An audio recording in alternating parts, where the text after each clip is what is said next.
Doctor, many people complain of shoulder pain while doing overhead shoulder press. Why does this happen, and what should be done?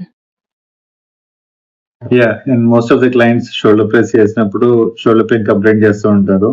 మీరు shoulder pain వచ్చినప్పుడు కూడా మీరు exercise అట్లనే continue చేస్తే muscle compression కాస్త muscle tear అయిపోయి ఇంకా problem ఎక్కువ ఛాన్స్ ఉంటుంది.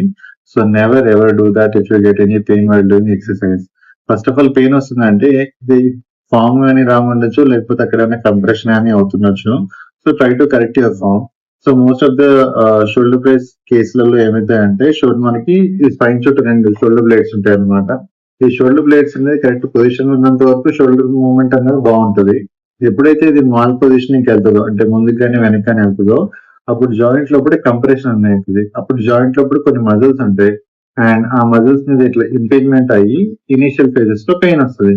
మీరు అదే పెయిన్ ని కంటిన్యూ చేసుకుని ఎక్సర్సైజ్ కంటిన్యూ చేస్తే ఆ పెయిన్ కాస్త టేర్ అవుతుంది.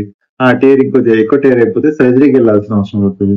సో మీరు ఇనిషియల్ ఫేజెస్ లోనే ట్రీట్మెంట్ తీసుకొని ఆ ఫామ్ ని కరెక్ట్ చేసుకొని మనం ఈ షోల్డర్ బ్లేడ్స్ ని రీట్రైన్ చేసుకుంటే షోల్డర్ ఇష్యూస్ ని మనం ఎర్లీగానే 100% క్యూర్ చేసుకోవచ్చు.